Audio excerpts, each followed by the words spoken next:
하나님의 사랑을 다시 한 번 더 찬양하는 우리가 됐으면 좋겠습니다. 할렐루야. 아멘.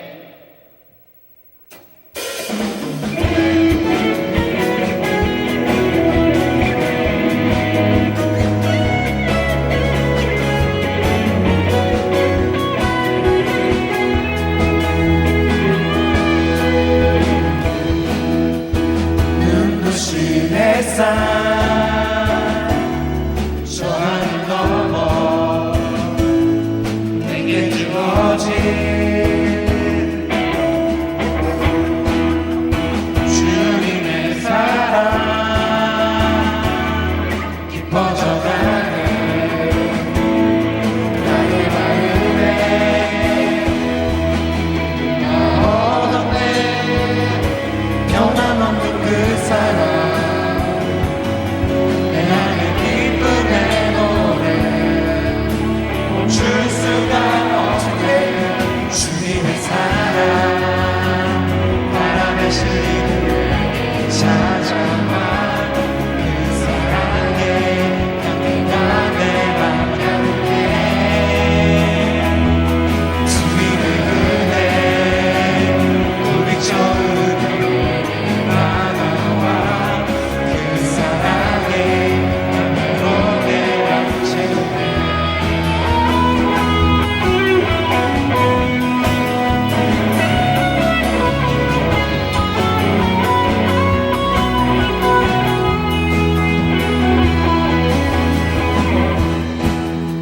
눈부신 햇살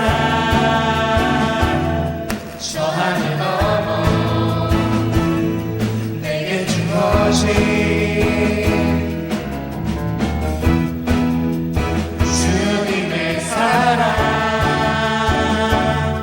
깊어져가네 나의 마음에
광야 가운데 서면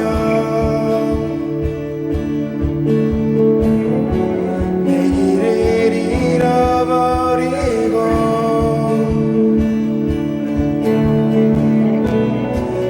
타오르는 물길 보내 그곳에 날 부르시네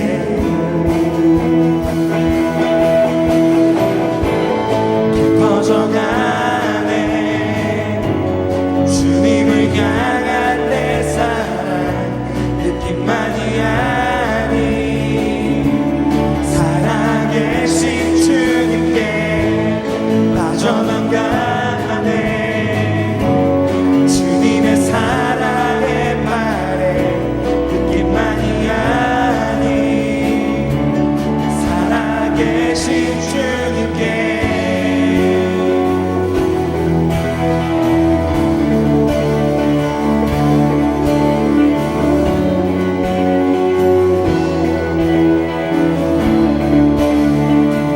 전능하신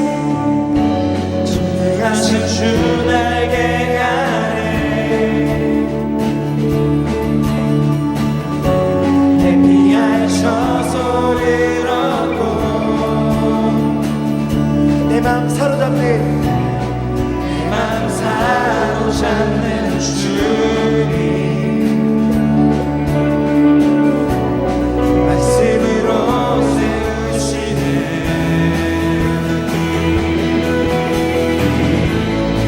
퍼져가네 주님을 향한 내 사랑 그때만이 아닌 살아계신 주님께 빠져만 가네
안에 거하시는 여호수아 정령부 다 들으셨으면 좋겠습니다.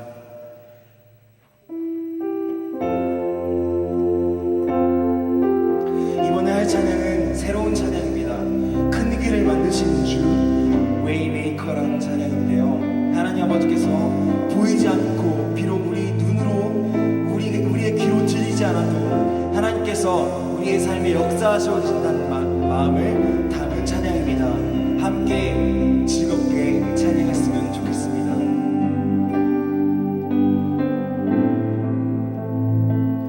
주 여기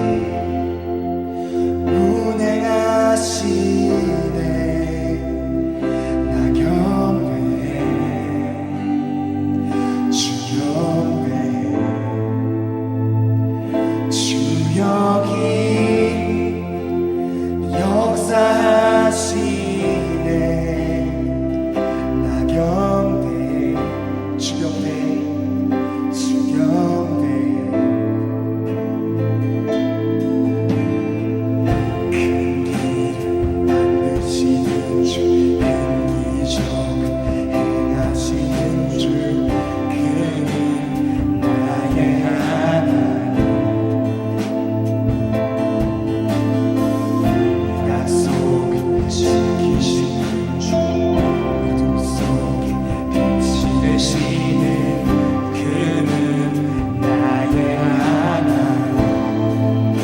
만지시는 주, 만지시는 주, 나 경배해. 주 경배해. 우리만 지켜하시네. 나 경배해. 주 경배해.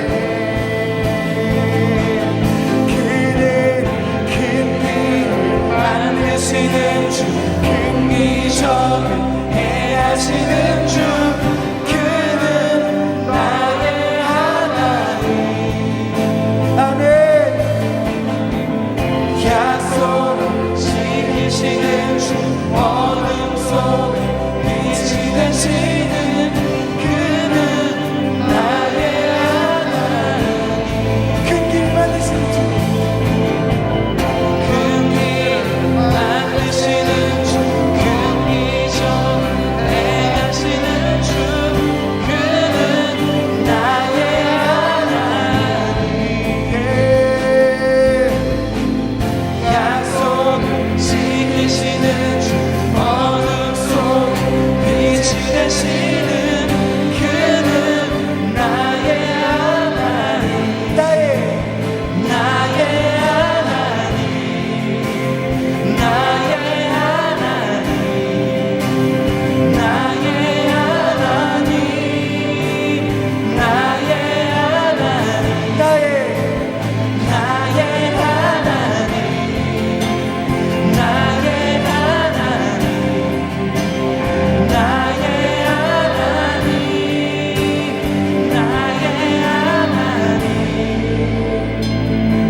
일하시네. 주는 결코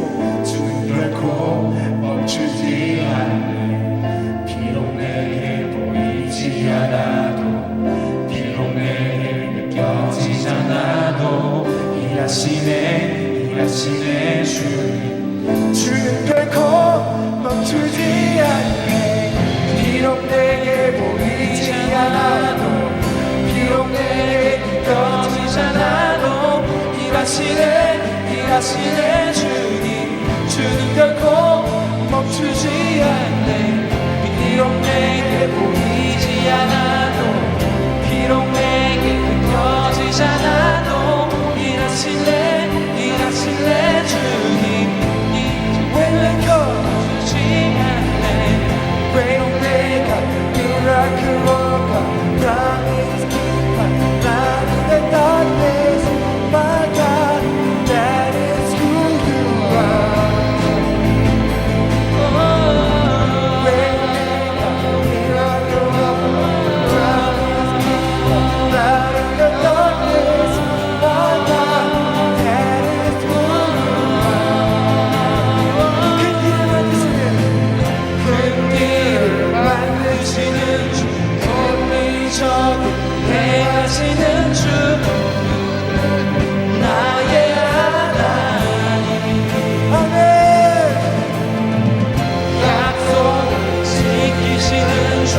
속 지키시는 주 어둠 속 빛이 되시는 그는 나의 하나님. 주님, 이 자리로 우리 다시 한 번 더 부르시면 감사합니다. 주여, 바이러스가 세상 가운데 만연한 가운데에서도 하나님 아버지를 믿는 믿음을 굳건히 지킬 수 있는 우리가 될 수 있도록 주여 돌보아주옵소서. 이 시간 잠시 하나님 아버지 앞에 기도하실 때 하나님 우리의 믿음을 지켜주시고 우리가 하나님 아버지 앞에 이 시간의 가운데 어떤 마음으로 살아가야 할지 알려달라고 이 시간 주여 외치고 정성으로 기도하겠습니다. 주여 아버지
우리 다같이 사도신경으로 신앙 고백 드리겠습니다. 전능하사 천지를 만드신 하나님 아버지를 내가 믿사오며 그 외아들 우리 주 예수 그리스도를 믿사오니 이는 성령으로 잉태하사 동정녀 마리아에게 나시고 본디오 빌라도에게 고난을 받으사 십자가에 못 박혀 죽으시고 장사한 지 사흘 만에 죽은 자 가운데서 다시 살아나시며 하늘에 오르사 전능하신 하나님 우편에 앉아 계시다가 저리로서 산자와 죽은 자를 심판하러 오시리라. 성령을 믿사오며 거룩한 공예와 성도가 서로 교통하는 것과 죄를 사하여 주시는 것과 몸이 다시 사는 것과 영원히 사는 것을 믿사옵나이다. 아멘. 오늘 우리가 나눌 하나님의 말씀은 구약성경 창세기 2장 18절에서 25절까지 말씀입니다. 구약성경 제가 가진 성경은 3페이지에 있는 구약성경 창세기 2장 18절에서 25절까지의 말씀을 제가 읽어드리겠습니다. 야훼 하나님이 이르시되 사람이 혼자 사는 것이 좋지 아니하니 내가 그를 위하여 돕는 배필을 지으리라 하시니라. 야훼 하나님이 흙으로 각종 들짐승과 공중의 각종 새를 지으시고 아담이 무엇이라고 부르나 보시려고 그것들을 그에게로 이끌어 가시니 아담이 각 생물을 부르는 것이 곧 그 이름이 되었더라. 아담이 모든 가축과 공중의 새와 들의 모든 짐승에게 이름을 주니라. 아담이 돕는 배필이 없으므로 야훼 하나님이 아담을 깊이 잠들게 하시니 잠들매 그가 그 갈빗대 하나를 취하고 살로 대신 채우시고 야훼 하나님이 아담에게서 취하신 그 갈빗대로 여자를 만드시고 그를 아담에게로 이끌어 오시니 아담이 이르되 이는 내 뼈 중에 뼈요 살 중에 살이라. 이것을 남자에게서 취하였은즉 여자라 부르리라 하니라. 이러므로 남자가 부모를 떠나 그의 아내와 합하여 둘이 한 몸을 이룰지로다. 아담과 그의 아내 두 사람이 벌거벗었으나 부끄러워하지 아니하니라. 아멘. 오늘 주신 말씀을 가지고 돕는 배필이라는 제목으로 잠시 은혜의 말씀을 나누길 원합니다. 한 10년쯤 전부터 삼포 세대라는 말이 처음 나온 것 같습니다. 세상에 처음 그 말이 등장한 것 같습니다. 그 말의 뜻은 당시에는 굉장히 처음 들은 말이라서 사람들이 좀 신선하고 좀 새롭게 느껴졌던 내용이었는데요. 바로 우리나라 사회가 점점 일자리가 줄어들고 특히나 젊은이들이 새로운 일자리를 구하기가 너무 어려워진 시대에 접어들게 되면서 불안정한 그 일자리와 그렇다면 그 일자리가 없는 사람들을 우리나라 이제 어떤 사회복지 시스템이 잘 보호해 줄 수 있는 그런 시스템이 마련이 되어 있으면 좀 덜 불안할 것인데 뭐 우리 사회가 그 정도도 되지도 않고 그러다 보니까 일자리도 불안한 데다 또 복지 어떤 사각지대에 있는 우리 청년들이 이렇게 살고서는 불안해서 도저히 모든 것을 다 누리며 살 수 없다. 내 삶에서 하나둘씩 포기하는 것들이 생기기 시작했는데 그것이 바로 처음에는 3포라고 해서 연애, 결혼, 출산을 포기하는 그런 세대다. 3포 세대다라는 말이 처음 나오기 시작했던 것 같습니다. 그런데 이제 조금 지나니까 그 포기하는 가지수가 늘어나더라고요. 그래서 이제 3포 세대라는 말도 부족하니까 5포 세대, 뭐 7포 세대라는 말이 나오더니 이제는 포기하는 거에 가지수를 세기조차 부끄러울 만큼 이제 다 포기해야 된다. 뭐 수십 가지, 수백 가지를 포기해야 된다. 그러다 보니까 이제는 M포 세대라고 하는 말로 이렇게 나름 진화가 돼버리는 그런 용어가 되어버렸습니다. 사실 이 말을 들으면서 너무 마음이 아픈 부분은 뭐냐면은 결혼이라고 하는 것은 하나님이 인간에게 주신 최초의 선물과도 같고 또 최고의 선물이라고도 할 수 있는 것인데 그것이 어떻게 보면 우리의 상황 때문에 우리 현실 때문에 이 소중한 결혼이라고 하는 것이 이렇게 포기가 되어지는 과연 포기해야 되는 것이 맞는 것인가 이것이 포기될 수 있는 가치인가 라고 하는 부분에 대해서 참 우리의 현실을 생각해 볼 때 많은 아픈 마음이 들었던 것이 사실입니다. 그리고 또한 저는 어쨌든 지금 우리 교회에서 청년회를 담당 교육자 아닙니까? 우리 청년들이 향후에 가정을 세워야 되고 또 결혼을 하면서 아이를 낳고 가정을 만들어야 될 어떤 주체들인데 여러분이 만약 지금 마음속에 나는 결혼하기 싫어 결혼 포기야 이미 포기했어 라고 하는 식으로 어떤 하나님이 주신 이 가정이라고 하는 그 소중한 가치를 세우는 데 주저하고 있다고 하면 저에게 주어진 사명이라면 여러분이 과연 그 가정을 정말 세워야 되는 사명감을 그리고 그 가정이 얼마나 소중한 것인지 너무 그것을 세워야 되는 것을 바라게 만들어야 되는 소망하게 만들어야 되는 그런 것을 제가 감당해야 될 사명이요 제가 맡아야 될 임무라고 생각하면서 특별히 오늘 설교를 준비하면서 그 부분에 더 많은 책임감과 또 아주 중요한 부분이라고 하는 더 막중한 사명감을 가지게 되었다는 것을 또 말씀드리고 싶습니다. 어찌 보면 지금 세대에서 결혼이 포기되어지고 있는 많은 것 중에 하나가 오늘 우리가 다루어 볼 이 돕는 배필이라고 하는 용어에 대한 오해에서부터 비롯된 부분도 많겠다는 생각을 해봤습니다. 우리 기독교 안에서는 특별히 이렇게 오래 신앙생활을 하면서 자라온 세대들은 뭐 창세기에 나오는 이 돕는 배필이라는 말을 한 번쯤은 들어봤을 것인데 이 말이 번역상 이렇게 번역이 되었지만 이 말의 본 뜻이 우리가 오해가 되다 보면 이렇게 오해할 수 있죠. 뭐야 여자는 그럼 남자 돕는 그런 뭐 사람밖에 안 되는 거야? 뭐 조수 역할밖에 안 되는 거야? 가정에 있어서 남편이 메인이고 여자는 뭐 옆에서 서브하는 뭐 이렇게 도와줘야만 하는 도우미 같은 존재밖에 안 되는 거야? 성경은 아무리 봐도 너무 가부장적이야. 너무 그 남성 우월적이야. 이 기독교는 좀 이렇게 요즘 시대에 비하면은 이 성적으로 이렇게 너무 평등을 지향하지 않아라고 하는 식의 그 비판의 대상이 돼버리는 경우가 될 수 있더라는 것이죠. 그런데 오늘 과연 그런 의미인가? 아니라고 하는 본래 뜻을 정말 제대로 이해할 수 있는 그런 시간으로서 오늘 이 돕는 배필의 의미와 가정의 소중함, 필요성에 대해서 살펴보는 시간이 되기를 주님의 이름으로 소원합니다. 첫 번째로 살펴볼 것은 반대하며 돕는 자입니다. 여러분 이 돕는 배필이란 말에 이 구약성경은 히브리어로 기록이 되었잖아요. 히브리어 원어로 제가 한번 말씀을 드려보겠습니다. 이 돕는 배필이란 말이 어떤 말이냐면 에제르 크네그도라는 말입니다. 여러분 히브리어 전문에서 공부하실 거 아니니까 그냥 들어만 놓으십시오. 이 돕는 배필이란 말이 히브리어로 기록되었을 때 에제르라는 말과 크네그도라는 말로 이렇게 쓰여 있었고 우리가 그걸 번역했을 때 돕는 배필이라고 번역을 한 것입니다. 자 그럼 한번 그 말의 뜻을 한번 살펴볼게요. 자 에제르 크네그도는 에제르는 도움이란 뜻입니다. 크네그도는 뭔가 짝이 되는 뭔가 이렇게 두 가지가 서로 이렇게 같이 짝이 되는 그런 의미가 있습니다. 자, 그러면은 짝이 되는 도움이다라는 의미가 있어요. 자, 이게 쉽게 설명을 해보겠습니다. 자동차 바퀴를 한번 생각해 보십시오. 자동차 바퀴가요, 오른쪽 바퀴와 왼쪽 바퀴가 하나의 기다란 축으로 연결이 되어 있잖아요. 자, 이게 서로 반대편에 있지만은 이 두 가지가 다 있으니까 자동차가 굴러가는 것입니다. 만약에 서로 반대편에 위치하지 않고 왼쪽 바퀴가 나 오른쪽 바퀴랑 너무 친하게 지내고 싶어, 그러면서 왼쪽 바퀴가 왼쪽에 있지 않고 오른쪽으로 딱 붙어버려서 오른쪽에는 바퀴가 두 개 있고 왼쪽에는 없다고 한번 생각해 보십시오. 이게 좋습니까? 큰일 나죠. 자동차가 완전히 전혀 운행할 수가 없습니다. 이 두 가지는 서로 다른데 이쪽과 이쪽 양쪽에 서로 반대되는 위치에 있어야만 각자의 역할을 감당해낼 수 있는 것입니다.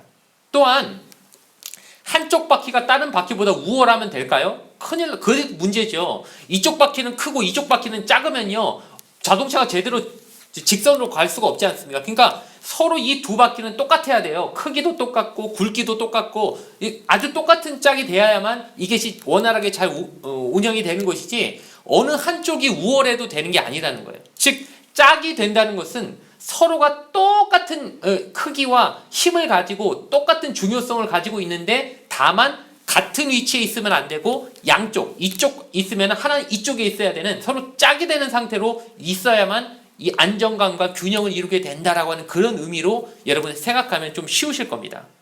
자, 세상 모든 것에는요, 균형이 필요합니다. 여당이 필요하면 야당이 필요하고요. 무언가 어떤 일을 하는 사람이 있으면 그것을 견제하거나 그것을 감시하거나 그런 식으로 도와줘야 될 사람도 분명히 필요하다는 것이에요. 자, 자동차에 있어서 엑셀레이터만 있다면 어떻게 되겠습니까? 그 차가 빨리는 달릴지 모르지만 여러분 그런 차 타고 싶으십니까? 저는 절대 안 탈 겁니다. 생명이 두 개 있지 않은 한 왜 그런 차를 타겠습니까? 언제 사고가 날지 모르는데요. 그럼 엑셀레이터가 있다면 반드시 뭐도 있어야 되죠? 브레이크도 있어야 되는 거예요. 이것이 서로 사이가 안 좋아질지 모르겠지만은 중요한 건 두 개가 다 있어야 사실은 의미가 있다는 거예요. 엑셀만 있으면 안 되고요. 브레이크도 있어야 돼요. 무언가 가는 사람이 있으면 옆에서 그것을 막아줄 사람도 필요하다는 거예요. 그래야 안정적으로 그 차가 제대로 된 기능을 발휘할 수 있다는 것이죠. 부부관계로 한번 생각을 해보겠습니다. 남편이 어떤 일을 생각합니다. 무슨 사업을 한다거나 어디 투자를 하겠다고 생각해 보십시오. 자, 남편 입장에서 이게 반드시 될 거라고 믿음과 확신이 있으니까 그걸 하려고 하는 걸 거예요. 자, 그러면은 남편 친구들 중에 혹시 이 친구가 하는 일이 안 될 것 같은데 위험한데라는 생각이 있더라도요, 이 사람이 너무도 강한 확신으로 반드시 이건 돼, 이거 하면 무조건 돈 벌어라는 생각으로 무언가를 하려고 할 때 친구 입장에선 그거를요 막기가 쉬울까요? 아주 사생결단으로 막을 만큼 그 마음이 생길까요? 그러진 않을 겁니다. 왜냐? 어차피 그 사람이 망한다고 해서 친구는 어디까지나 친구입니다. 이 사람이 망한다고 나도 망하는 건 아니에요. 보증 서는 거 아니라면은 이 사람 일은 이 사람의 경제적인 상황이지 내가 그거에 직접 개입되는 게 아닌데, 막 이 사람은 확신을 가지고서 지금 하려고 하는데 막 뜯어 말릴 수는 없어요. 왜 나중에 진짜 잘 돼서 그 돈 벌면은 나중에 어떻게 할 겁니까? 너 때문에 못 벌었잖아는 소리 듣기 싫을 거 아니에요. 게다가 정말 자기 생각이 맞는다 할지라도 일단은 이 사람이 그 정도의 확신이 있는 상태에서 그걸 뜯어 말리려면 우정이 깨지는 걸 각오해야 되니까 그냥 대충 좀 그냥 아니 맞아 그래 너가 그렇게 자신이 있으면 한번 해봐라는 식으로 좋게만 얘기하지, 막 뜯어 말리고 브레이크 거는 역할은 친구는 감당할 수가 없습니다. 그런데 누구는 그걸 감당할 수 있나요? 부인이죠. 왜요? 부인은 서로 남남이 아니기 때문입니다. 만약에 이 사람이 사업하다가 망했어요. 그러면 친구는 이렇게 말할 겁니다. 그러니까 좀 잘 알아보고 하지. 왜 그랬어? 좀 더 알아보고 하지. 안 됐네. 어떡하냐? 이렇게 말해줄 수 있죠. 근데 아내가, 남편이 망했어요. 사업하다 망했으면은 여보 좀 알아보고 좀 하지. 왜 그랬어? 안 됐네. 쯧쯧. 이러고 넘어갈 수 있습니까? 말도 안 되죠. 왜요? 같은 식구니까요. 이게 남편이 망했으면 그 여파는 부인이 똑같이 감당하고 맡아야 되는 거예요. 왜? 이미 운명 공동체가 돼버린 거야. 한 가정을 이룬 이상 서로 공동 책임, 얻게 돼도 공동 같이 나누게 되는 하나의 그 공동 운명체가 돼버렸기 때문에 이 사람의 망하는 거는 그냥 거기서 끝나는 문제가 아니라 내 문제도 된다는 것입니다. 그러면은 부인만은 남편이 뭔가 일을 할 때 뜯어 말릴 때 그냥 말릴 수 없는 사생결단으로 말리고 또 그렇게 해야만 하는 역할과 책임이 부인에게는 이미 주어져 있다는 거예요. 그러니까 남편 입장에서 생각해 볼 때, 우리 부인은 남들은 다 그런 말 안 하는데 우리 부인은 하여튼 사사건건 내가 뭐 하려고만 하면 안 된다고 그래. 틀렸다고 그래. 저 사람이 문제야라고 생각할지 모르겠지만 그건 그 역할이 부인에게 주어져 있기 때문이에요. 이미 성경에서부터 그는 짝이 되는 도움, 뭔가 반대편에서 그를 막아주는 도움자로서의 역할이 적혀져 있다는 걸 감안해야 된다는 거예요. 그러니까 부인이 그런 말 한다고 부인만 나쁜 소리 하는 게 아니라 다른 사람들은 그런 말할 용기도 없고 그런 말할 어떤 그 위치도 아니기 때문에 말을 그냥 내 기분 상하게 하기 싫어서 말 안 하고 있는 것 뿐이지, 정말 예리하게 나를 바라보고 내 어떤 허점, 내가 아무리 생각 많이 해봤어도 인간인지라 분명히 90%는 맞더라도 10% 틀린 부분이 있을 수 있는 그 부분까지 잡아내고 지적해 줄 수 있는 도움, 그런 절실한 도움을 가진 사람을 줄 수 있는 사람으로서 하나님이 우리 부인을 나에게 주셨다. 부부는 그런 관계다 라고 하는 것을 꼭 생각해야 한다는 것이.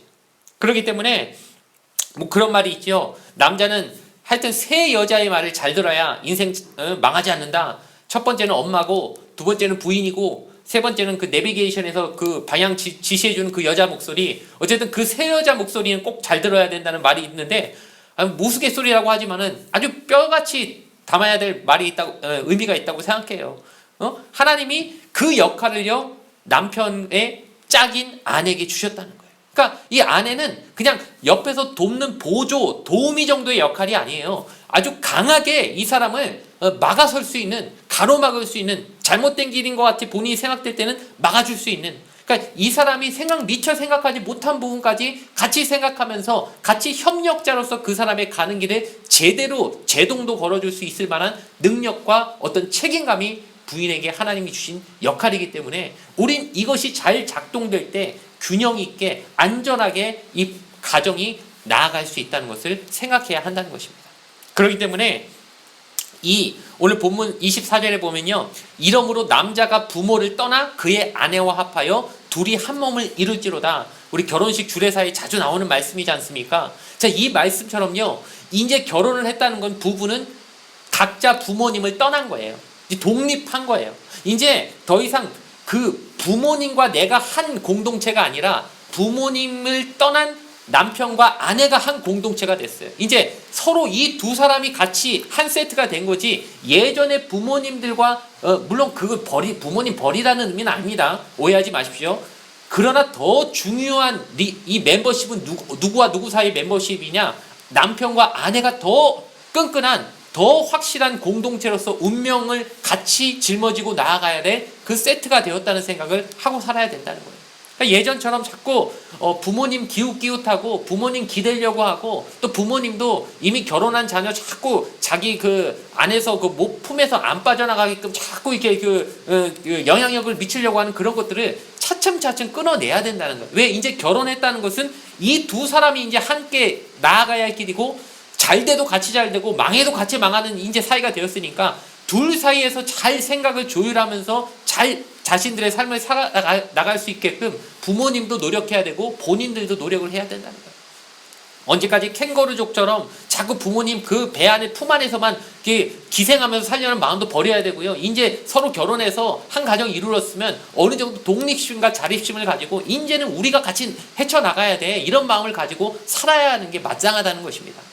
자, 여러분, 그렇기 때문에 부부 사이에 문제가 있어도요, 이제는 자꾸 부모님한테 전화하는 거 절대 하면 안 되는 겁니다. 왜냐?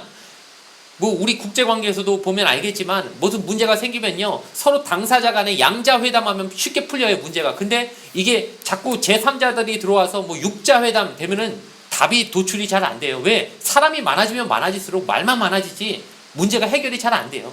당사자끼리 둘이서 해결하는 게 제일 빨라요. 그러니까 자꾸 이제는 우리가 한 배를 산 거야. 부모님도 어쨌든 일단은 우리 사이에 비하면 남이야. 그러니까 우리끼리 문제 먼저 해결하자. 우리끼리 마음 먼저 합해보고, 그래 내가 생각 못한 부분 당신이 지적하는 부분도 있을 수 있으니까 서로 귀담아 듣고 대화하면서 우리 안에서 자립적으로 문제를 해결해 나간다. 하나님이 우리에게 그런 것을 맡겨주신 것이다 라고 하는 그 생각을 가지고 정말 자립적 부부라는 관계, 가정이라는 것이 그런 독립되고 그 안에서 먼저 우선적으로 얘기가 되어지고 답을 도출해내야 되는 그런 관계가 되는 것이다라는 것을 꼭 기억하시는 우리 청년의 여러분 되시기를. 또 이미 가정을 이룬 그 우리 청년 셀들도 이제 부부 셀도 있잖아요. 부부 셀에서도 그런 것들을 꼭 생각하시며 살아갈 수 있게 되기를 주님의 이름으로 부탁을 드리겠습니다. 두 번째로 살펴볼 것은 또 다른 나라는 거예요. 자, 하나님이 아담이 혼자 지내는 거 보고 보기 안 좋으셔서 짝을 만들어 주시기로 했어요. 근데 그 만들어 주시는 과정을 보니까 아담을 깊은 잠에 빠지게 하셨다고 했습니다. 자, 이 깊은 잠이라는 것이 그냥 단지 곤히 잤다는 정도가 아니라 거의 죽은 것처럼 의식이 사라질 정도로 잤다라고 하는 그런 의미예요. 그러니까 여러분 생각해 보세요. 그냥 자는 사람 배를 가르고 거기서 갈비뼈를 하나 뺀다고 생각해 보십시오. 그 사람이 안 깰 도리가 있습니까? 그 정도로 아픔이 오면요 당연히 깨야죠. 그러니까 웬만한 잠으로는 설명이 안 되는 거예요. 그러니까 우리가 지금 병원에서 수술할 때 마취를 시키지 않습니까? 이 마취술을 처음 개발한 사람이 어디서 아이디어를 얻었냐면 이 성경을 보고 아이디어를 얻었대요. 그러니까 사람이 그 몸 안에서 뼈를 하나 뺄 정도도 돼도 느끼지 못할 정도로 깊은 잠에 빠진다? 이런 개념에서부터 수술할 때 이 마취하는 기술을 개발해냈다고 합니다. 그 이전에는 대부분의 사람들이 병에 걸려 죽는 것보다 수술하다가 고통 때문에 먼저 죽는 경우가 훨씬 많았대요. 그러니까 그런 것 자체를 생각하면서 아예 아픔을 못 느끼게 해줄 수 있으면은 진짜 그 수술이 훨씬 효과를 많이 발휘하겠구나 하면서 마취술을 개발하게 된 게 바로 이 본문에서부터 아이디어가 생겼다는 거예요. 그러니까 정말 하나님이 거의 아담을 거의 전신 마취시킨 수준으로 재우신 다음에 그 사이에 그 안에서 그 옆구리에서 갈비뼈를 뽑아낸 다음에 그걸 가지고 하와를 만드신 거예요. 자, 하와를 만들었으니까 아담이 딱 잠에서 깼는데 갈비뼈 하나 빠졌는데도 느끼지도 못하고 인식도 못했을 정도로 그 하나님이 완벽하게 그 잠을 재우신 거예요. 자, 이제 일어났습니다. 눈을 떠보니까 뭐가 보이냐면 하와라는 여자가 보이는 거예요. 그러니까 아담이 뭐라고 고백합니까? 오늘 본문에 나와 있듯이 우리가 잘 아는 내 뼈 중에 뼈요 살 중에 살이다 라고 고백을 해요. 자, 막 그렇게 표현을 해요. 여러분 한번 생각해 보세요. 이렇게 생각해 보세요. 여러분이 길을 가다가 우리 형제들이요 아주 예쁜 자매를 딱 발견했어요. 내 이상형을 발견했어요. 그 사람 보고서 내 뼈 중에 뼈예요 살 중에 살이에요 말하면요 상대가 미쳤다고 하지 않겠습니까? 뭐 그런 말을 해. 그냥 우리가 평상시 굳이 말하자면 뭐 그럴 때 되게 예쁘시네요 아름다우십니다 뭐 이 정도 말하면 모르겠지만 내 뼈 중에 뼈요 살 중에 살은 뭔가 어색한 표현 아닙니까? 이거 잘 이해를 해보세요. 그러니까 정말 제대로 된 이 의미가 무슨 의미일까? 왜 예쁘다 아름답다 이 정도로 표현한 게 아니라 저건 내 뼈 중에서 나온 건데 저건 내 살 중에서 나온 건데 최고네 그 중에 말했다는 건요 그 존재가 내 안에서부터 나온 또 다른 나라는 걸 인식했다는 의미예요. 그러니까 상대편이요 그냥 예쁜 존재 나와건 다른 또 다른 예쁜 존재가 아니라 내 안에서부터 나왔기 때문에 나랑 똑같은 또 다른 내가 저기 있네 이렇게 인식했다는 거예요. 자, 그렇기 때문에 우리 흔히 부부를 뭐라고 말하냐면 일심동체라고 말합니다. 한 몸이라는 거예요. 그냥 떨어질 수 없는 이미 하나가 딱 붙어버린 하나라는 거예요. 맞죠? 왜? 마치 거울 속에 또 다른 내가 있듯이 내가 이렇게 하면 저 거울 속에 나도 한쪽 팔을 들고 내가 코를 긁으면 거울 속에 나도 코를 긁지 않습니까? 그러니까 둘이 같은 거예요. 둘이 똑같은 거예요. 둘이 이미 나와 또 다른 내가 있기 때문에 둘은 하나인 거예요. 일심동체가 돼버린 거예요. 자, 그런데 같은 부부 사이에도 뭐 친구들 만나고 이제 다른 남편은 남편친구 만나고 아내는 아내친구 만났을 때 막 자기 남편 흉보고 뭐 사람들 앞에 자기 아내 막 그렇게 뭐 실수한 거 우스갯소리를 막 얘기하고 이렇게 하는 거 생각해 보면 얼마나 어리석은 짓입니까? 내가 내 욕하고 있는 거잖아요. 그죠? 마치 자기가 자기를 공격하는 자해하는 것과 마찬가지인 거예요. 상대편을 이제부터는 어떻게 해요? 내가 상대편에게 공격을 하고 상처를 주면요 자해하고 있는 거예요. 왜? 또 다른 나니까. 아껴줘야 돼요. 사랑해줘야 돼요. 이제 부부라는 거는 그냥 또 다른 존재가 아니라 또 다른 내가 마음에 들었던 이성적인 또 다른 나와 다른 존재가 아니라 나와 또 다른 나를 만난 거예요. 또 다른 나를 만난 거예요. 나와 저기 있었던 또 다른 내가 드디어 만나서 하나가 돼버린 거예요. 그러니까 나와 내가 만난 거예요. 그런데 나를 내가 공격하면 됩니까? 나를 내가 욕보이면 됩니까? 나를 내가 사람들 앞에 흉보면 됩니까? 얼마나 웃기는 짓이에요. 내가 내 욕하고 누워서 침 뱉게 하는 거랑 똑같은 거잖아요. 내가 내 배우자 욕하면은 누워서 침 뱉게 하는 거예요. 나한테 욕하는 거예요. 내 가정이 그 감춰야 될 그 치명적인 그 치부를 드러내면요, 그거 멍청한 짓이죠. 여러분, 그 생각을 해야 됩니다. 그런데 남자와 여자가 그럼 똑같나요? 이렇게 의문을 제기할 수 있습니다. 아니, 그 어떻게 남자와 여자가 같습니까? 예전에 뭐 TV 프로그램 중에 뭐 남녀 탐구 생활 이런 거 있었잖아요. 그럼 뭐 그 초반에 뭐 이렇게 그 내레이션 하는 사람이 꼭 그렇게 얘기하지 않습니까? 남자 여자 달라요. 남자 여자 몰라요. 여자 남자 몰라요. 이러면서 진짜 여자 남자가 얼마나 다른지 막 그걸 보여주잖아요. 케이스별로. 진짜 달라요. 그래서 뭐 화성에서 온 남자, 금성에서 온 여자 뭐 이런 책도 있었고, 남자와 여자가 지금 근본적으로 많이 다른 부분이 있습니다. 하나님이 남자는 흙으로 만드시고 여자는 남자의 뼈로 만드셔서, 이게 어떤 목사님들은 우스갯소리로 남자는 그냥 그 흙으로 만든 그냥 그 유기 그릇이라면은, 그냥 그릇이라면은, 여자는 본 차이나 뼈로 만들었어. 그래서 뭐 재질이 달라. 그래서 더 오래 살아 막 이러면서 막 우스갯소리도 하시던데, 맞아요. 진짜 많이 다른 면이 있죠. 남녀는 분명히 다른 차이가 많아요. 지금 저도 뭐 결혼 생활하면서 맨날 느끼는 거지만 진짜 남자 여자 다르구나 많이 느끼는데요. 그렇다고 해서 정말 근본적으로 다른 것이냐? 한번 이 생각을 해봤으면 좋겠습니다. 자, 고린도전서 11장 11절과 12절 말씀인데요. 제가 읽어보겠습니다. 그러나 주 안에는 남자 없이 여자만 있지 않고 여자 없이 남자만 있지 아니하니라. 이는 여자가 남자에게서 난 것 같이 남자도 여자로 말미암아 났습니다. 그리고 모든 것은 하나님에게서 났느니라.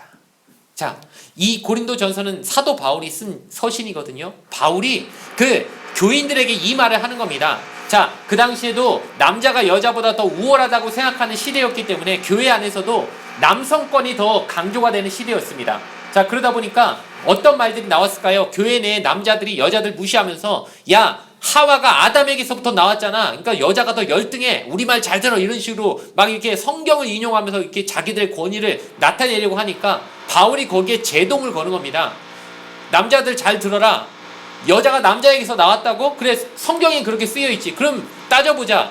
남자는 여자로부터 나온 거 아니냐? 너는 엄마 뱃속에서 안 나오고 어디서 하늘에서 떨어졌니? 너도 남자도 여자에게서 나온 거 마찬가지잖아. 그러니까 최초에는 여자가 남자에게서부터 나왔는지 모르겠지만 그 다음부터는 계속 남자가 여자 뱃속에서 여자로부터 나온 거니까 이거 뭐 누가 우월하고 그런 거 없어. 둘 다 똑같아.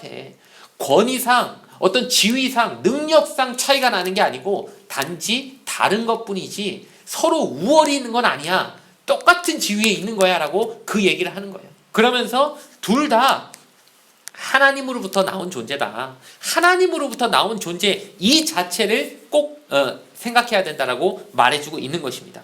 그렇기 때문에 이제 둘은 하나인 거예요. 또 나와 또 다른 나가 하나가 된 거죠. 그러니까 서로 함께할 때 행복하고 함께할 때 안정감이 생기는 겁니다. 부부는 남편의 옆구리에서부터 나왔기 때문에 남자와 여자는요 서로 옆구리가 부딪힐 때 행복합니다. 서로 함께 할 때, 함께 안아주고 함께 하고 있을 때 행복한 거지, 옆구리가 부딪혀야지 이상하게 부딪히면 행복하지 않습니다. 뭐 머리가 부딪혀도 안 되고요, 발이 부딪혀도 안 되고요, 머리와 발이 부딪히면 더더욱 안 되겠죠. 막 주먹이 부딪혀도 안 되고, 뭐가 부딪혀야 된다고요? 옆구리가 부딪혀야죠. 왜? 내가 나온 그 자리로 함께 하려고 하는 그 마음. 그러니까 하나님이 서로 행복하고 안정감 있게 함께 하라고 하는 그 관계가 되었다는 생각을 하면서 서로가 서로를 나와 또 다른 내가 서로 함께 하는 거다 생각하면서 아껴주고 북돋아주고 그리고 이렇게 안아주는 그런 관계가 돼야 되는, 그런 아름다운 관계가 우리가 지향해야 될 가정의 아름다운 모습이라는 생각을 꼭 기억하시며, 그런 또 향후 가정들을 만들어 가시는 우리 귀한 청년들 되기를 주님의 이름으로 부탁을 드리겠습니다. 마지막으로 살펴볼 것은 하나님의 도움입니다. 자, 아까 여러분 잊으셨겠지만 돕는 배필의 히브리 원어가 뭐라고 했죠?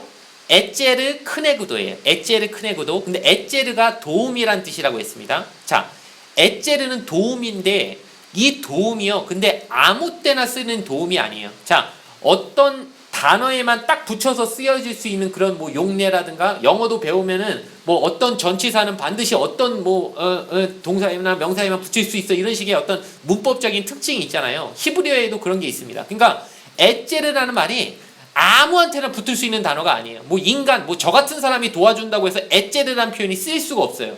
오직 어떤 상황에서만 어떤 대상에게만 쓰일 수 있냐면, 무언가가 도와주는데, 자, 누군가를 도와주는데 그 돕는 주체가 하나님일 때만 이 에제르라는 단어가 쓰였다는 거예요. 자, 그 예가 어디 나와 있냐면 여기 사무엘상 7장 12절이 나와 있는데 제가 읽어드리겠습니다. 사무엘이 돌을 취하여 미스바와 센 사이에 세워 이르되 야훼께서 여기까지 우리를 도우셨다 하고 그 이름을 에벤 에셀이라 하니라. 자, 에벤 에셀이란 말 그 회사 이름도 있고 그래서 우리가 익숙하죠. 자, 여기서 이 에셀이란 말이요, 아까 말한 에제르하고 똑같은 말이에요. 자, 외국어다 보니까 이 번역하면서 발음은 조금 틀려질 수도 있어요. 그러니까 에벤 에제르라고 해도 되고 에벤 에셀 좀 쉽게 발음해서 에벤 에셀이라고, 에셀이나 에제르나 여기 어쨌든 이 단어는 같은 단어예요.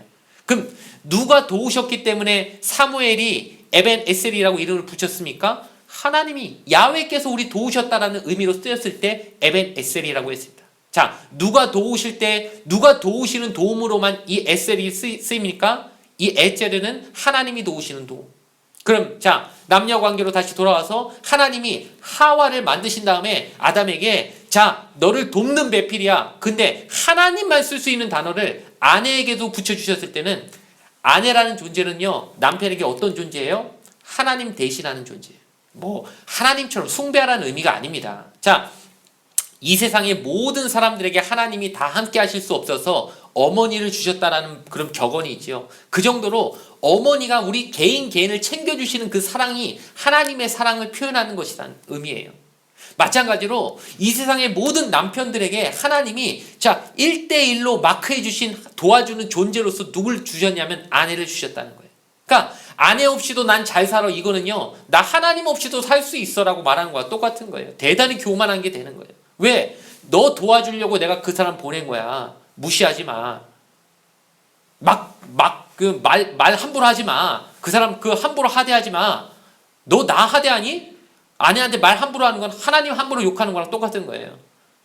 귀한 말, 사랑의 말, 소중한 말 해줘야 되는 거고, 아내도 마찬가지죠. 우리 남편 생각하면서 막 깎아내리고 사람들 앞에서 막 망신 주고 이러면 큰일 나는 거예요. 그건 하나님 그 망신 주는 거랑 똑같은 거예요. 왜? 하나님이 도와주시려고 내가 너 도와줄게 하면서 주신 대상이 남편이고 아내이기 때문에 각자는요, 하나님이 날 도와주시려고 보낸 사람으로 이해해야 되는 거예요.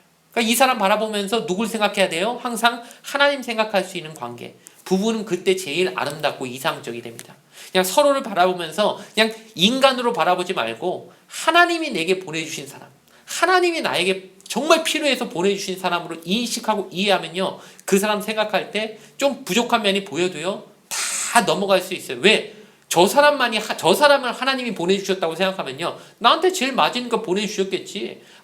다른 사람 찾아봐도 저만한 사람 없었어. 저 사람이 하나님이 나한테 보내주신 최고의 짝이었어 라고 딱 생각하는 순간요, 의심과 후회가 생길 수가 없어요. 여러분 분명히 기억하시기 바랍니다. 이거 진짜 중요해요. 제가 결혼 생활 해보니까 이 생각이 확실하면요, 부부 사이에 아무리 어려움이 와도요, 시련이 와도요, 깨질 일은 없어요. 파면에 이르진 않아요. 왜? 서로 상대가 그래도 하나님이 나에게 보내주신 사람이라고 믿고 결혼 생활을 하니까요, 그 사람의 단점, 약점 없을 수는 없어요. 사람이 어떻게 약점이 없습니까? 분명히 어떤 99가지의 장점이 있어도 한 가지 약점이 있단 말이에요. 근데 그 약점을 보고서도 그래도 저 사람이 최고야. 저 사람이 제일 나았어. 다른 사람 찾아봐도 저만한 사람 없었어 라는 분명한 답을 얻게 되면요, 최선을 다할 수 있고 최고의 존재로 인정할 수 있다는 거예요. 여러분 분명히 그 생각을 가지시기 바라요. 하나님이요, 재밌는 건 뭐냐면은 하와를 만들어 주시기 전에 아담에게 먼저 하와가 왜 필요한지를 느끼게 해주셨어요. 여러분 그냥 무인도에 놔둬놓고 남자 여자 한 명 있는데 결혼해라 하면요, 다른 사람 만날 수도 없으니까 어차피 결혼해야 되는 그런 관계가 되니까 서로가 서로에 대해서 진짜 필요해, 저 사람 꼭 필요했어라는 의미 없이 결혼할 수가 있잖아요. 에덴 동산에 아담과 하와 그런 거 아닙니까? 저 사람 어차피 서로 결혼 이런 게 되면 안 되니까 하나님이 미리 하와를 만드시기 전에 아담에게 너에게는 꼭 짝이 필요한데 그 짝이 있어야 되라는 그 필요성을 느끼게 하시기 위해서 어떤 일을 하게 하셨냐면, 오늘 본문 19절과 20절인데요 읽어드리겠습니다. 야훼 하나님이 흙으로 각종 들짐승과 공중에 각종 새를 지으시고 아담이 무엇이라고 부르나 보시려고 그것들을 그에게로 이끌어 가시니 아담이 각 생물을 부르는 것이 곧 그 이름이 되었더라. 아담이 모든 가축과 공중의 새와 들의 모든 짐승에게 이름을 주니라. 아담이 돕는 배필이 없으므로. 자, 하나님이 아담에게 미션을 하나 주셨는데, 야, 내가 창조한 그 동물들 네가 이름 한번 지어봐라. 아담이 그때부터 보면서 이제 이름 짓는 거예요. 뭐 기린, 사자, 호랑이, 돼지 이러면서 동물들 이름을 지어주는데, 자, 이름을 지어주려면 다 모든 동물 다 봐야 되잖아요. 그러니까 뭐 이 세상에 만들어진 동물 중에 뭐 하여튼 빠짐없이 다 봐야 되는데, 보면서 계속 보다 보니까 이제 아담이 이게 지능이 있으니까 깨닫게 되는 게 뭡니까? 아, 이 세상의 모든 동물들은 보니까 자기 빼고는요 전부 다 짝이 있는 거예요. 기린도 암컷이 있고 수컷이 있고, 사자도 암사자 있고 수사자 있고, 돼지도 암돼지 있고 수돼지 있고, 어쨌든 다 짝이 있어요. 이거 뭐야, 나만 짝이 없네? 내가 짝이 없다는 걸 일단 하나 인식했어요. 두 번째 뭐냐면은, 그럼 나도 짝을 찾아야지. 근데 누구랑 짝할 거예요? 기린하고 짝할 거예요? 사자하고 짝할 거예요? 사람이 사자하고 짝하면 짝이 아니라 먹이가 되는 거죠. 그거 안 되잖아요. 그러니까 서로 급도 안 맞고 서로 맞지가 않잖아요. 그럼 내가 짝을 찾으려면 또 다른 나 같은 사람이 하나 있어야 되는데, 뭐지? 사람 없잖아요. 세상에 지금 사람 나밖에 없는데? 그러니까 내가 짝이 없다는 그 짝의 부재, 나의 부족함도 느꼈지만 그 부족함을 채우려니까 내 힘으로 안 된다는 거 꼭 깨닫는 거예요. 근데 하나님이 깊은 잠에 빠지게 하신 다음에, 그 다음에 그 필요성을 느끼게 한 아담에게 하와를 짠 보내주셨더니, 하와를 보자마자 아담이 이는 내 뼈 중에 뼈요 살 중에 살이라 하면서 또 다른 나를 드디어 발견했다라고 하면서 그 아내를 기쁨으로 맞아들이게 되었다는 것이죠. 여러분, 서로가 서로에게 정말 필요한 존재예요. 하나님이 나에게 보내주신 내 반쪽을 정말 채워줄 소중한 존재를 나에게 보내주신 거예요. 그렇기 때문에 그 존재가 있기 때문에 내가 완성이 된다, 내 부족함이 채워진다라고 생각하면서 각자가 각자를 바라보면서 정말 하나님을 확인하게 되고 하나님의 도우심으로 인정할 수 있게 되는 관계가 가장 성경적으로 아름답고 건강한 부부 사이라는 걸 기억하시면서, 부부가 서로 그냥 상대편만 바라보면요, 우리 인간이 인간 바라보면 부족한 것밖에 없습니다. 맨날 부족하고 안 좋은 것만 보게 돼 있어요. 흠만 잡게 돼 있어요. 제일 아름다운 관계는요, 이 삼각형이에요. 어떤 삼각형인지 아십니까? 부부가 서로를 바라보지만 결국에는 그 부부를 통해서 누굴 바라보게 되냐? 여기 위에 계신 하나님을 같이 바라보는 이 아름다운 삼각형의 관계가 부부 사이에 이루어지게 될 때, 그것이 바로 하나님이 원하시는, 성경이 말하는 가장 아름다운, 창세기가 말하는 그 하나님이 지으신 이상적인 가정의 모습임을 여러분 꼭 기억하시면서, 그런 가정을 위해 기도하시고, 또 현재 가정을 이루셨다면 그런 가정을 지향하면서 끊임없이 나아가게 되기를 주님의 이름으로 부탁을 드리겠습니다. 말씀을 마치겠습니다. 가정은 하나님이 최초로 만드신 공동체입니다. 또 신약 성경에 우리가 사도행전에서 봤던 오순절날 하나님은 마가의 다락방에서 교회라고 하는 공동체를 또 만드셨습니다. 하나님이 직접 만드신 공동체는 이 두 가지밖에 없어요. 교회와 가정. 다른 건 다 인간들이 만들었어요. 국가도 인간이 만든 공동체입니다. 학교도 인간이 만든 공동체입니다. 다 인간이 만들었기 때문에, 인간이 필요해서 만든 거기 때문에요, 하나님이 직접 만드신 메이드 인 갓은 두 개밖에 없어요. 뭐예요? 교회, 가정. 그렇기 때문에 이 둘은 속성이 비슷해요. 왜? 하나님이 직접 만드셨기 때문에 통하는 게 많아요. 그래서 교회와 가정에는 속성이 비슷합니다.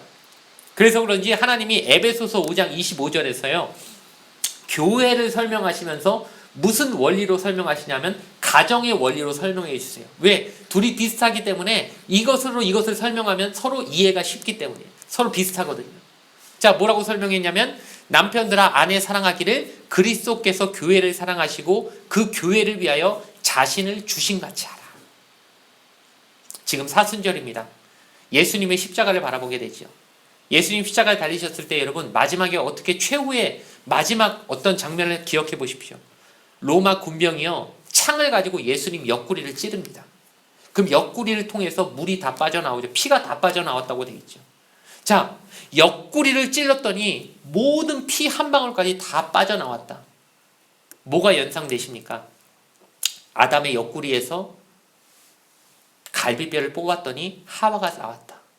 예수님의 피로 세워진 것이 교회라면 아담의 뼈로 만들어진 게 하와예요. 예수님과 남편이 지금 동일시되는 이유가 뭔지 아십니까? 아내 사랑하기를 예수님이 교회를 위해 마지막 피 한 방울까지 옆구리에서 다 내주신 것처럼 아내 사랑해라. 네 갈비뼈에서부터 나온 여인, 예수님의 피에서부터 생명이 나왔던 것처럼, 교회의 생명이 나왔던 것처럼 가정의 생명은 남편의 희생과 아내를 향한 사랑이 하나 되면서 이 가정이 세어나는 거야. 세워지는 거야. 뭐 아내는 그럼 뭐 아무것도 안 해도 되냐? 그 뒤에 보면 또 아내에 관한 얘기가 나옵니다. 근데 어쨌든 예수님의 십자가를 얘기하시면서 남편들에게, 우리 특히 남편들에게 또 얘기하는 게 있어요. 내 아내 사랑하기를 예수님이 교회 사랑하는 것처럼 사랑해야 돼. 가정과 교회는 그래서 하나야. 똑같은 거야. 똑같은 원리야. 설명해주고 계시는 거예요.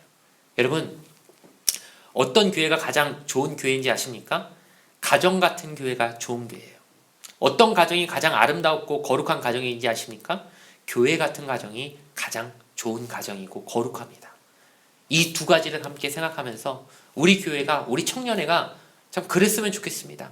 가정을 세우면요, 그 가정이 정말 교회처럼 거룩하고 하나님만 바라보는 거예요. 또 교회는 어떠냐? 오면은 서로 가족같이 함께 나눌 수 있는 사랑이 그 안에 있는 거예요. 우리 교회가, 우리 청년회가 정말 그렇게 될 수 있게 되기를 이번 말씀을 준비하면서 기도합니다. 여러분 같이 그런 우리 청년회가 될 수 있게 하나님 앞에 기도하는 우리 모두가 되기를 주님의 이름으로 축원합니다. 기도드리겠습니다. 좋으신 아버지 하나님, 돕는 배필의 의미를 다시 한번 깨닫게 하시니 감사합니다. 하나님이 이 땅에 만들어주신 그 소중한 가정들이 시대가 너무 어렵다 보니까 M4세대라는 말로써 결혼도 포기하고 우리 청년들이 연애, 결혼, 출산 다 포기하고 수밖에 없다고 아우성치는 시대를 맞았습니다. 매우 안타깝습니다. 하나님이 우리에게 주신 최고의 선물인데 가정 세우기가 쉽지 않은 그런 시대를 맞았습니다.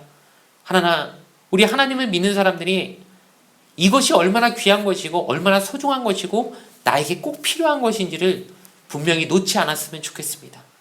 오늘 한 번의 말씀이 과연 얼마나 그것을 깨닫게 할 수 있을까? 인간인 저의 연약함 때문에 혹시나 제대로 전달되지 않았을지 모르겠지만 하나님 각자의 마음에 역사하셔서 잘 그 하나님의 말씀의 의미가 전달되게 하여 주시고 저들의 삶 가운데 이것이 소중한 가치가 되어서 꿈꾸게 하시고 소망하게 하시고 정말 교회 같은 가정을 소망하는 우리 청년들이 되게 하셔서 각자가 이루는 그 가정이 하나님의 사랑 안에서 부부가 하나 되고 일심동체가 되어 하나님을 같이 바라보는 아름다운 영적인 가치를 이루어가는 복된 가정들을 세워갈 수 있는 이 땅의 귀한 청년들 다 될 수 있도록 주님께서 각자의 삶 가운데 놀라운 축복하심을 허락하여 주시옵소서. 감사드리며 거룩하신 예수님의 이름으로 간절히 기도드렸사옵나이다. 아멘. 안녕하세요. 광고하겠습니다. 3월 14일인 오늘과 21일 주일은 대면 예배가 아닌 온라인 예배로 드립니다.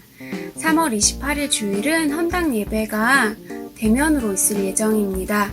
시간과 교구버스 운행에 대한 안내는 추후 공지가 있을 예정입니다. 코로나 상황에 따라 대면 예배는 변동이나 취소가 될 수 있음을 양해 부탁드리겠습니다. 코로나 감염 예방을 위해서 3층 교구 사무실 출입을 제한하고 있습니다. 협조 부탁드리겠습니다. 이상 광고였습니다. 우리 주기도문으로서 예배를 모두 마치겠습니다. 하늘에 계신 우리 아버지여, 이름이 거룩히 여김을 받으시오며 나라가 임하시오며 뜻이 하늘에서 이루어진 것 같이 땅에서도 이루어지이다. 오늘 우리에게 일용할 양식을 주시옵고 우리가 우리에게 죄 지은 자를 사하여 준 것 같이 우리 죄를 사하여 주시옵고 우리를 시험에 들게 하지 마시옵고 다만 악에서 구하시옵소서. 나라와 권세와 영광이 아버지께 영원히 있사옵나이다. 아멘.